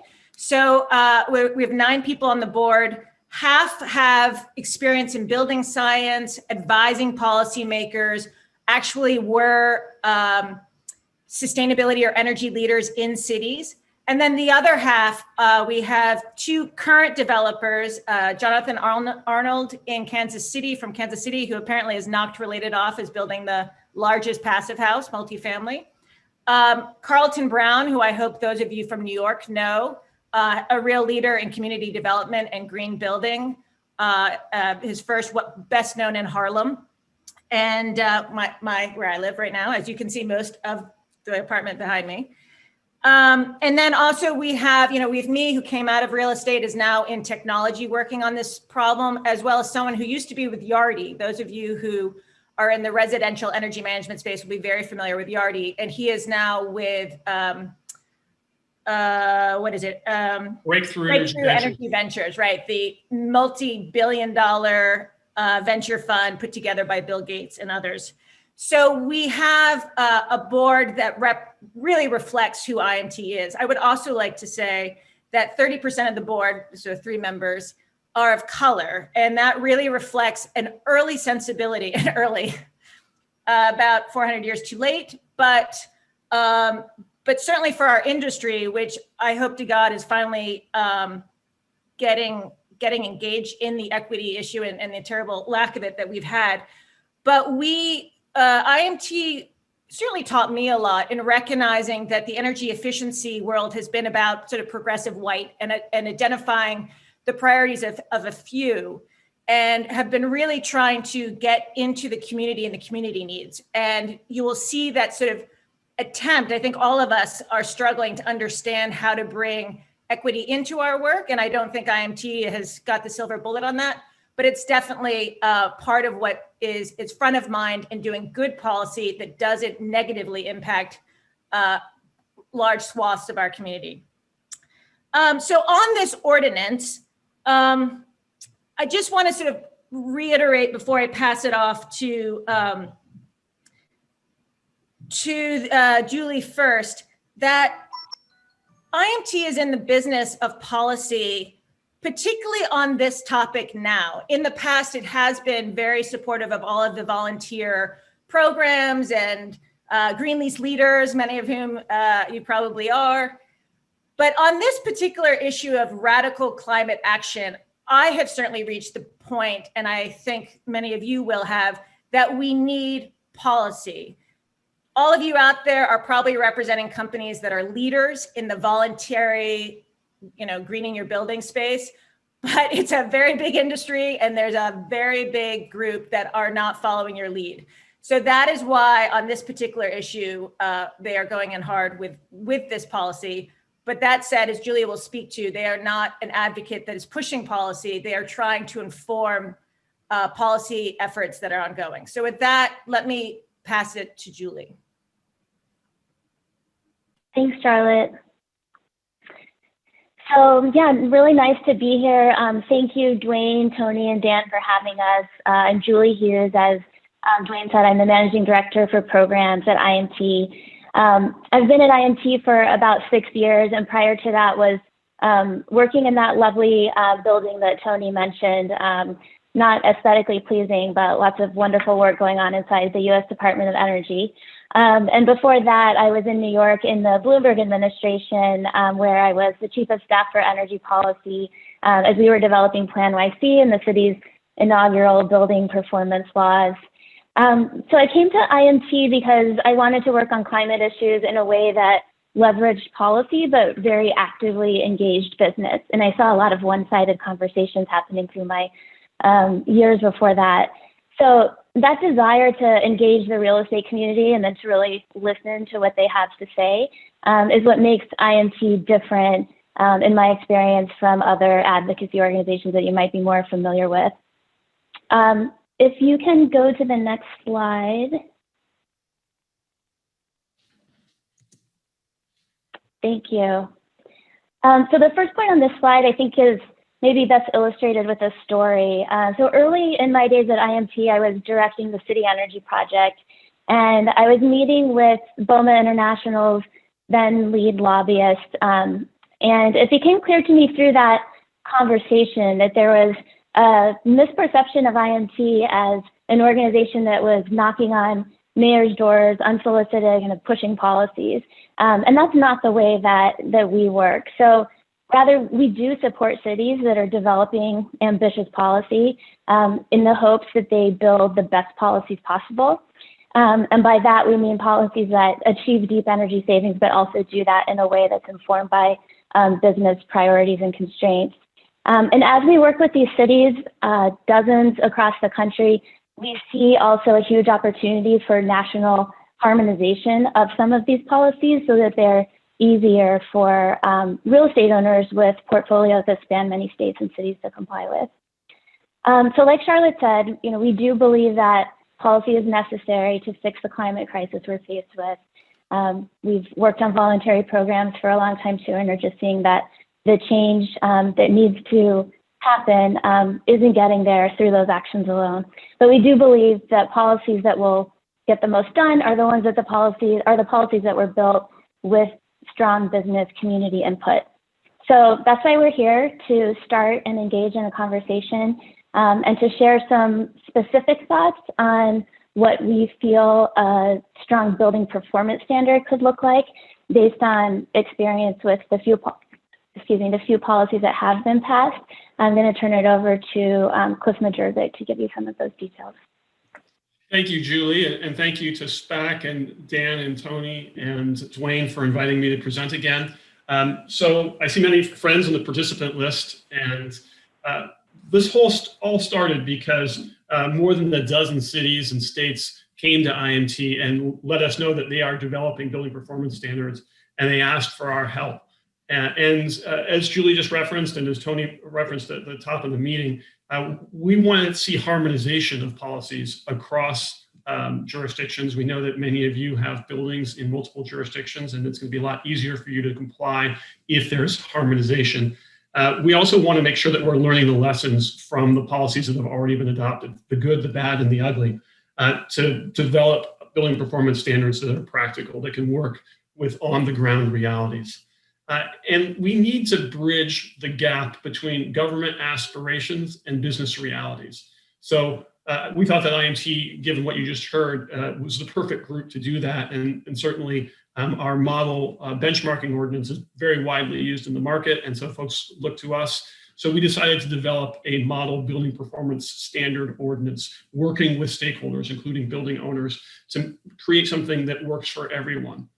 So on the one side, you have governments and their government priorities, and many of these priorities overlap with real estate. And so you have a lot of shared goals and real opportunity for win-win here. Government priorities include climate commitments. Many cities like New York City and states have a carbon neutral by 2050 commitment. Social and racial equity is growing in importance. Jobs and economic growth, always important. And increasingly now resilience, and in this time of pandemic, public health are priorities. Of course, anytime a jurisdiction adopts anything, they need to make sure they can enforce it. And then specific to building performance standards, there's a real need to drive early action because these jurisdictions are acutely aware that they're not on pace to meet their climate commitments. And electrification and grid reliability, which is even more important as we electrify our buildings and vehicles, are also priorities. Now, real estate, in addition to sharing many of those priorities, like any business, real estate wants to see a fair process and to be asked to make fair steps. Real estate wants to make sure that any new policies align with currently accepted practices. They need long-term certainty as they're looking at making major investments, as you're looking at making major investments in long-lived assets in your building. So you need long-term certainty and visibility to make those investments. And you want to be able to align with your building life cycle events, whether it's tenant turnover, end of life of equipment, refinancing, a mortgage that you can wrap in retrofit costs into that. All of those things need to be accommodated so that any policy needs to work with all of that. So the IMT model building performance standard, oops. Do you all still see my slides? No, okay. I don't know how that happened. So the IMT model building performance standard is based on these factors, and it seeks to achieve all of the real estate priorities as well as the government priorities. First off, we look to develop policies with real estate at the table. So whenever we hear from a government, our first suggestion is bring in all your stakeholders, including your building owners that are going to have to live with any policy to make sure that this will work for them. And the ordinance itself creates multiple bodies that guide the implementation and complementary programs and policies that have robust real estate representation on them. Next, to align with currently accepted practices, we use the Energy Star Portfolio Manager for energy and water compliance. We use site energy use intensity as the main energy metric. Obviously, a familiar metric that's generated by Energy Star and that's completely within the control of the building owner and occupants. So trying to work to build on what's there rather than reinventing any wheels. Now, as I mentioned, governments have a priority of electrification. So in addition to the site EUI metric, which is actually a metric that's been used by some of the existing building performance standards, we recommend multiple metrics. And that addresses a limitation in trying to do everything with one metric. And I'll address that in a moment. So we recommend that in addition to the site EUI, that buildings also be judged based on on-site and district thermal greenhouse gas emissions. So this is a way to drive electrification. Building owners will seek to lower their on-site emissions. They can do that in the most cost-effective way that they want. Building owners know their buildings best.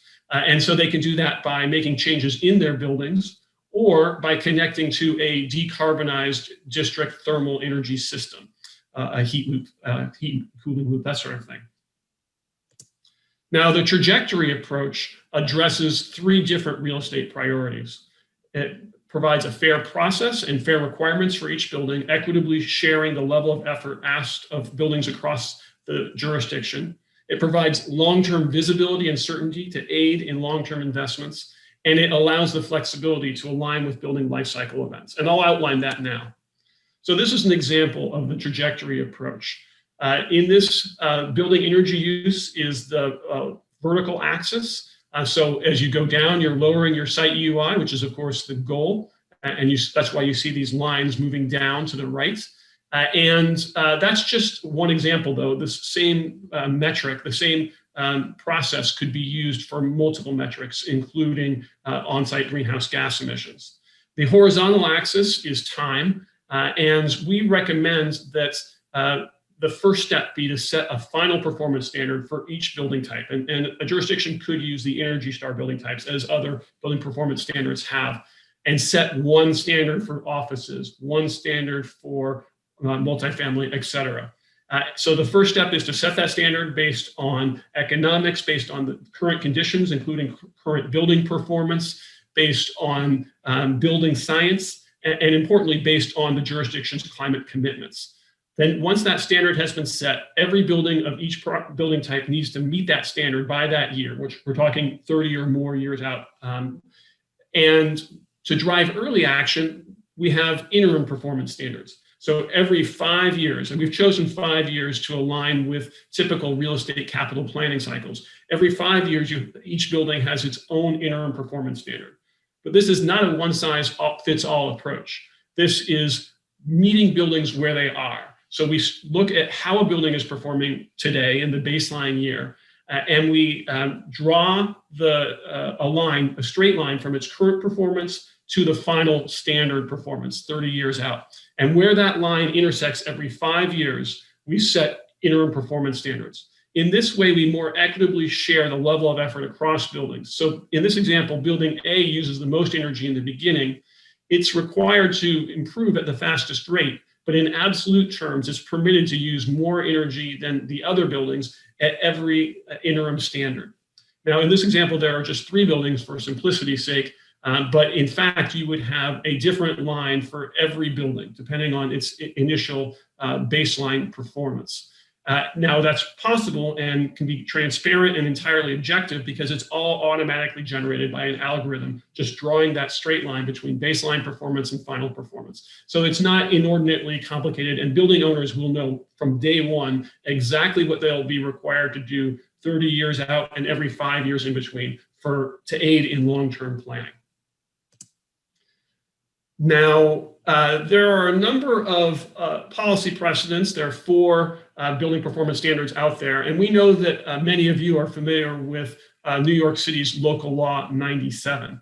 So we wanted to provide a comparison with those standards, especially Local Law 97. And I know that some of you have very strong feelings about Local Law 97, and I ask that you put those aside for this meeting. So as a comparison is the ways that we've learned from the existing policies, and we think we've improved upon those policies. Local Law 97 provides a disincentive for dense occupancy. It's harder for a building that has lots of people per square foot or long operating hours to meet the the greenhouse gas intensity requirements in Local Law 97. In contrast, the IMT model building performance standard normalizes for occupancy and weather. And Energy Star provides the platform for doing that so that building owners are held harmless. We're encouraging greater occupancy, denser occupancy, adding more value to the market. And we also normalize for weather and operating characteristics, including operating hours.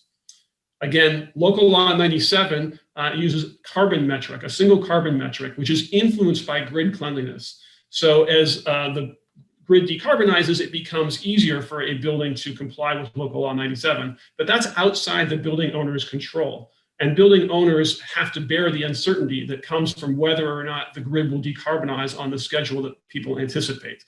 We would rather hold building owners accountable for that which is within their control. So rather than using this carbon metric, which is influenced by electricity, we use site energy use intensity, which comes from Energy Star, as the metric to drive efficiency. It's something which is within the building owner's control. We also, as I say, look at on-site greenhouse gas emissions, but that ignores emissions from the electricity that the building is receiving. So building owners have complete control over their destiny. Next, most of these ordinances, including Local Law 97, set identical requirements for dissimilar buildings. So for instance, at Local Law 97, some buildings are already in compliance with the 2024 requirement. Many of them are, but for certain buildings, it will take an enormous amount of effort. As I've just outlined, we think the trajectory approach more equitably distributes the level of effort required across buildings. In addition, we recognize that there are certain unusual characteristics that can make it difficult for a building to meet the building performance standard. And so we've built in a flexible compliance pathway whereby a building owner can lay out why they can't meet the requirements and propose an alternative. And the alternative can be very creative. They can find ways of adding value for the community. And that can all be considered. And if the jurisdiction accepts this alternative proposal from the owner, it becomes a binding agreement between the owner and the jurisdiction, and it replaces the existing building performance standards so that the owner's buildings don't have to perform at that level and they can still be in compliance with the building performance standard law. Now, lastly, we recognize that tenants are an important part of the equation. Tenants drive energy use in these buildings. They drive all kinds of things related to the buildings, and they need to have skin in the game. They need to be at the table. Building owners and tenants are going to have to work together to improve the performance of their buildings to meet the building performance standards. So whereas Local Law 97 and the DC Building Energy Performance Standard use the word penalties in their ordinances, which makes it difficult to pass through those penalties to your commercial tenants, the IMT Model Building Performance Standard uses the term alternative compliance payments. Knowing that you can pass through those alternative compliance payments under most existing commercial leases, and that will better align the incentives of the building owner and its tenants and allow you to work together with the common goal of meeting these building performance standards and helping the jurisdiction to achieve its commitments. So how can we work together? How can you all work with IMT going forward for our mutual benefit? Well, one thing that we'd love to see is we'd love to have some deeper engagement with a subset of you, a small group of Real Estate Roundtable members who are more interested in digging into the details. IMT just published our Model Building Performance Standard ordinance last week, but it's a living document which will evolve over time as we learn lessons in the field and as we hear from key stakeholders like you all. So we would hope that working with Dwayne, we could convene a small group of you to dig into this with us, give us feedback that can help us in evolving the ordinance. Also, we know that you all are constantly hearing from cities and states where you have buildings, and that some of you are likely to hear from these that they're working on building performance standards. And we would hope that you would send them our way. We want to be helping them to not repeat the mistakes of the past, to create harmonized policies that are going to work in the real world. And so we'd hope that you'd send folks our way so that we can better do that. And lastly, broadly, we would hope that you would support adoption of harmonized, smart, and practical building performance standards that for the reasons I've laid out and many more, which we don't have time for, we think are going to work much better with business realities and achieve the stated goals much better, and also be more informed by real estate realities and better for the real estate sector.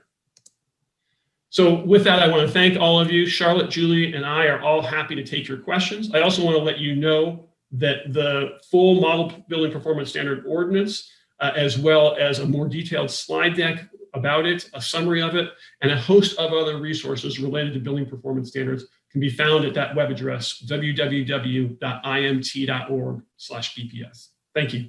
That was great. Thank you. I've already sent a bunch of those other detailed resources to SPAC, but I will resend to them again.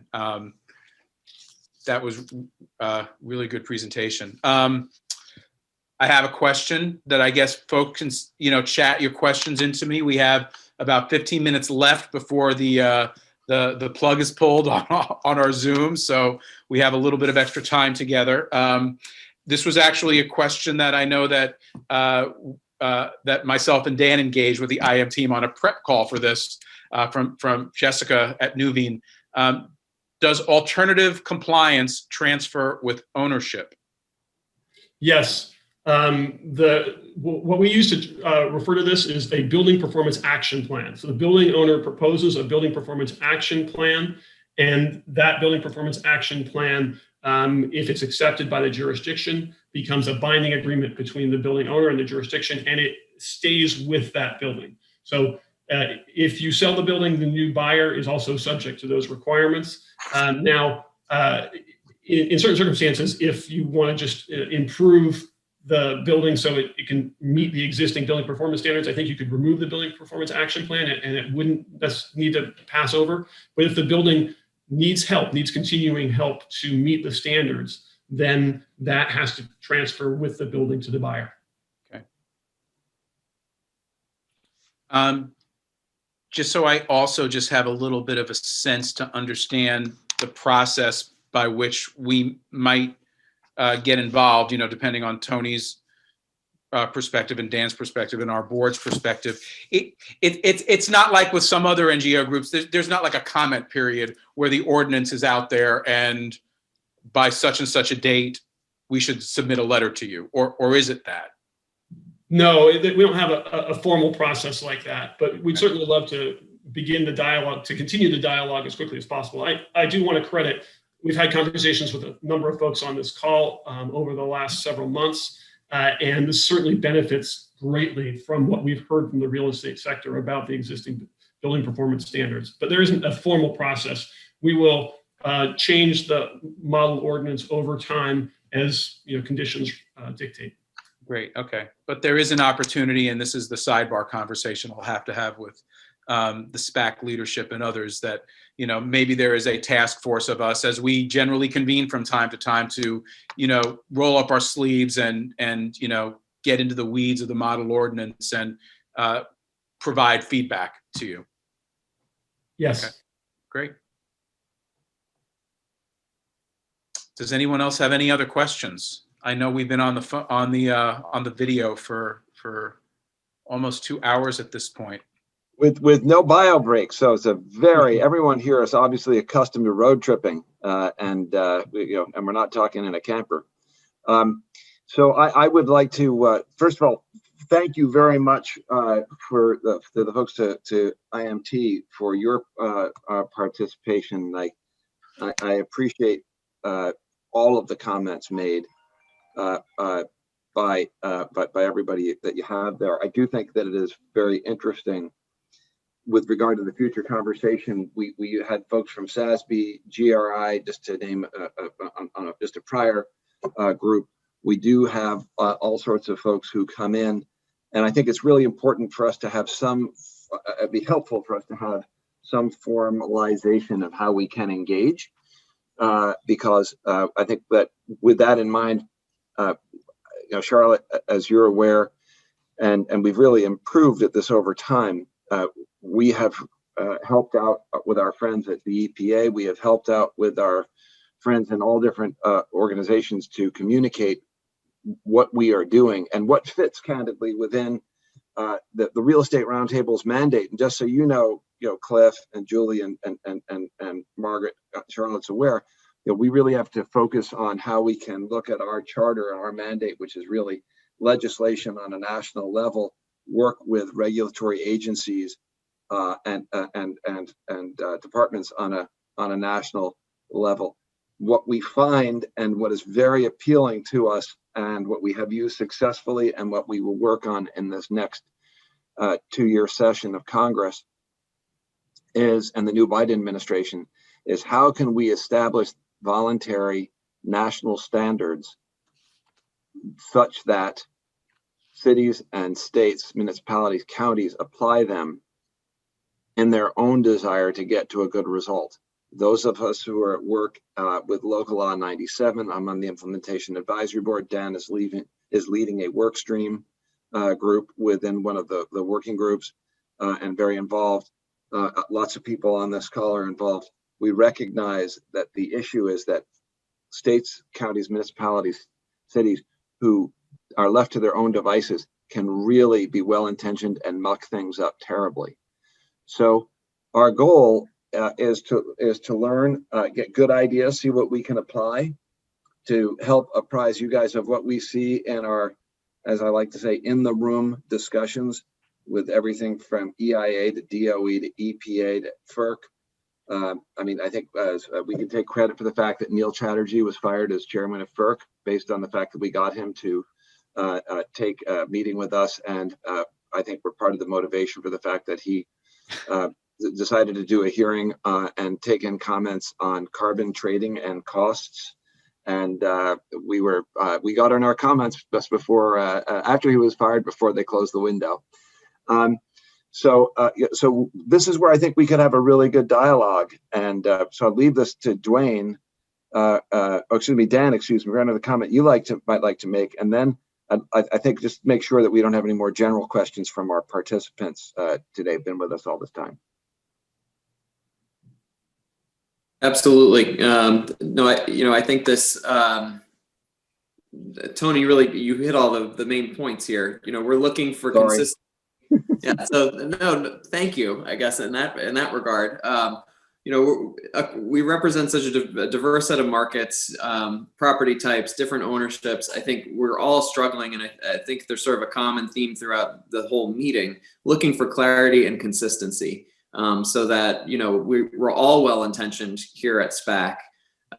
We all have the burden of reporting, of compliance, of good corporate governance. And it's a confusing landscape, both on the voluntary reporting sector as well as on the mandatory compliance, arm of this. And so to the extent that, our agenda lends consistency and clarity at a federal, a sort of umbrella federal level, I think that it's extremely valuable to all the members here. And we offer a really diverse perspective on that. So look forward to our sidebar conversation and understand how future collaboration is possible. And thanks very much for your presentation. Dwayne, I do see a couple more questions in the Q&A. I don't know if you want to try to get to those with the last few minutes we have, or happy to. For whatever reason, they're not coming up. Do you want to read them? Just go ahead. Oh, I see why. Why don't you go ahead and read a few, Dan? We have a few minutes. Okay, sure. One comment in from our colleague, Jared Rodriguez. There we go. How would you accurately normalize for occupancy? He's asking specifically in a multifamily building, which is difficult, but maybe we could make that question more generic just in general with property types. So we're struggling with big abnormalities in occupancy right now. How can we account for that to more fairly assess performance? Well, our recommendation is that each jurisdiction work with its stakeholders, most importantly its building owners, to figure out that question. And if they can build a better mousetrap, by all means, the jurisdiction should try and use that. But we know how widely used and comfortable the real estate sector is with Energy Star. So that's probably the starting point. You could imagine, for instance, like laboratories, there's something called Labs 21 that might be an alternative that could be used. So I think you probably start with Energy Star normalization, and then if the building owners and others have a better suggestion, by all means, the jurisdiction should use it. If I may also add that in New York, about 10 of the 10 real estate developers have joined in a NYSERDA-funded proof of concept that IMT is also involved, where we're looking at how to sort of advance Energy Star over the next 10 years to the next iteration, where you can actually have occupancy counting on an hourly basis, along with hourly energy use from the building and even our GHG intensity of the grid power, as well as availability of renewables and such, to try and advance toward a building performance methodology that actually recognizes load shifting and peak demand and all the things that are necessary to make electrification and decarbonization affordable. Because right now, even Energy Star, by using monthly and estimates of occupancy that are like average, is actually not looking at whether a building is being actively managed. So I love this sort of lean into Energy Star so that we can actually then work with Energy Star to continue to evolve our building performance methodologies. And the ordinance does look to coincident peak demand as an important metric to drive building owners to be able to benefit and lower the cost to the grid, avoid having to build lots of new power plants and transmission and distribution. So it's absolutely something that we see that needs to happen in the future, but we recognize that the infrastructure is not in place in cities right now to be able to track real-time energy use and have the utilities communicating directly with building automation systems to allow buildings to serve as a grid reliability asset. And that's on the utilities, and we're trying to push the utilities to work much better with the real estate sector. Great. So I just want to say, as a staff person here, Tony and Dan about a year ago tasked me to learn everything I needed to learn about eGrid and FERC and a whole bunch of other things to get up to speed on what coefficients were to convert certain fuel sources to carbon. And that is still, I think, an issue that might be coming down our paths in some venues, but to drive the point home clear, that's not part of the model BPS that is within the IMT framework, right? It's a much simpler approach than That's right. coefficients that convert fuel to carbon. Right. We're not worried. I mean, your on-site fuel, you are responsible for, the building owner is responsible for. But Sure. What's happening on the grid, how much, what conversion factors and trying to predict future conversion factors from grid electricity, that creates all kinds of uncertainty, and that's out of the building owner's control. So that's not something that we'd recommend. Great. All righty. So look, Dan, was there another question? I think we might have time for one more. I'm sorry. Dan, go ahead. Sure. And based on Jared's follow-up chat, I think it was a very satisfactory answer from the IMT team. So thank you for that. So Jessica Long, is there a planned methodology for determining end target EUI? So I think that's back to that trajectory slide that was part of your presentation. Any sort of formulaic approach you can share at this time? There's not a simple formula. It's a lot more complicated than that. I mean, the process is really important. The building owners and their stakeholders need to be at the table and helping to develop it. And you have to start with the end in mind, and the end includes meeting the climate commitments of the jurisdiction. But you're taking into account the local conditions, how buildings are performing today, what are the economics of improving that performance, what's the building science say about how buildings can improve. One thing is that we recommend, where possible, that you not set the standards in the ordinance itself, that you create what we call a building performance improvement board that includes building owners that will recommend on what standards should be put in place. Great. So I'd just like to throw out that one of the things that we've discussed at Local Law 97, I think it's important to look at this here, and it's very important for you guys at IMT to hear as well, is a recognition that a way a lot of these folks, municipalities, including New York City, have set up the law, it will make it absolutely, you think about it, that it's spread like peanut butter over a flat surface. It's not. There are huge standouts and inequities in the way these fines are ascribed based on building typologies, the way typologies were established. And when you actually break into it, the real danger is that you make it economically unintelligent, impossible to have certain job creation activities within cities, which are the most efficient places to do these things. And you end up offshoring instead of sending pollution overseas. You send this pollution into other areas that don't have the same rigor. And people think, well, people are captive in this environment. The answer is no, they're not captive. Companies can just pick up and move. Activities can pick up and move. And then you're left with people who are disproportionately fined, like refrigerated storage, grocery stores, the land of the unintended consequences. So from our perspective, this is a very dynamic area. I think New York City is an example of how we are pedaling very hard right now to get right something which people have gotten very wrong. And I think that's just important for us to keep in mind. Absolutely. And we definitely try to help jurisdictions avoid those unintended consequences. The best intentions in the world aren't going to help you if the policy doesn't produce what you want on the ground, and if it produces the kind of unintended consequences that we sometimes see. So, hey, look, I think everybody, long day. We had a huge crowd today, a lot of participation, fantastic content. Thank you very much to Dwayne and to Dan, who also works on the content as well. We're very appreciative to finish up with this terrific engagement. Wonderful. Charlotte, thank you very much for your intro and for the great work that you continue to do, even though Sidewalk Labs isn't a member of the Real Estate Roundtable. And Dan, if you want to make any closing comment, great, and then we'll hand it off to Dwayne to sign us off.